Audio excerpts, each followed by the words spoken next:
So this is the Minolta XG1 that I have.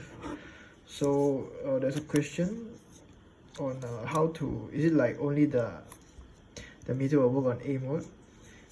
Yes, on this camera the meter only works on A mode.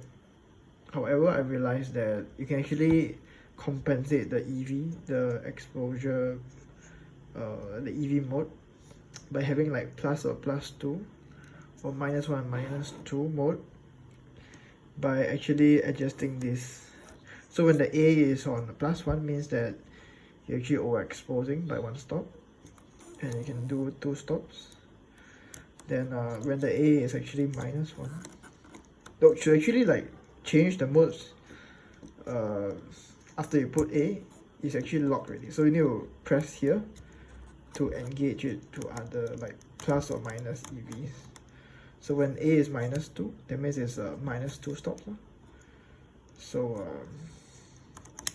so yeah, that's how it is. So +2, plus 1.5, 1, 0.5, A locked ready. Press here, engage it some more, -1/2, -1, -1.5, -2, and after that it becomes bulb mode ready lah. So it'll be just as normal. So yeah, there it is. Thanks everyone for watching this. If you like this, please subscribe and share this video and like it. Thank you everyone. Bye guys.